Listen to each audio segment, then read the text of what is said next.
સુરેન્દ્રનગર મનપાની ચૂંટણી માટે રણશીંગું ફૂંકાયું છે। ચૂંટણી પૂર્વે જ રાજકીય ગરમાવો ચરમસીમાએ પહોંચ્યો છે।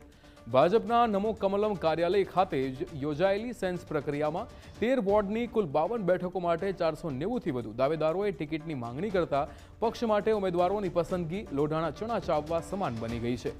સરેરાશ એક બેઠક પર 9 ઉમેદવારો વચ્ચે જામનારી આ હરીફાઈમાં 40થી વધુ પૂર્વ નગરસેવકો અને સંગઠનના હોદ્દેદારો સહિત પરિવારવાદના સમર્થકોએ પણ ઝંપલાવ્યું છે। ત્યારે બીજી તરફ ભાજપની જે રીતે નો રિપીટ થિયરી, જે 60 વર્ષની વય મર્યાદા અને 3 ટર્મના કડક નિયમોને કારણે જૂના જોગીઓના પત્તા કપાય તેવી પૂરેપૂરી શક્યતા છે। જો પક્ષ નવા અને યુવાન ચહેરાઓ પર પસંદગીનો કળશ ઢોળશે તો આંતરિક અસંતોષ પણ ફાટી નીકળવાની ભીતિ વચ્ચે હાલ તો ભાજપ હાઈકમાન્ડ માટે ઉમેદવારોના નામ નક્કી કરવા એક પેચીદો પ્રશ્ન બની ગયો છે। બધાને ભાજપની ટિકિટ જ જોઈ છે, કારણ કે અહીંયા અત્યારે મોકળું મેદાન છે।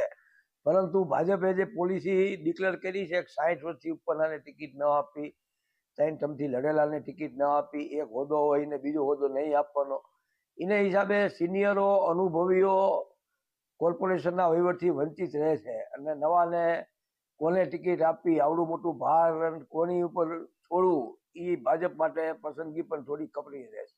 તો ભૂતકાળમાં જે કોઈ અહીંયા સભ્યો હતા, પૂર્વ સદસ્યો છે, સંગઠનના પૂર્વ હોદ્દેદારો છે, ચાલુ સંગઠનના હોદ્દેદારો છે, અમુક પક્ષ પલટો કરીને ત્યાં ગયેલા છે, એ લોકો પણ છે। તો ભારતીય જનતા પાર્ટી એમને ટિકિટ નહીં આપે અને નવા માણસો આવશે તો નવા માણસોને ક્યાંક ને ક્યાંક બિન અનુભવ હોય ચૂંટણી લડવાનો, જેથી કરી ચર્ચા એવી ચાલી રહી છે કે અસંતોષ થશે, વિપક્ષને ફાયદો મળશે। જો વિપક્ષને ફાયદો મળે તો 100% વિપક્ષનું બળ વધશે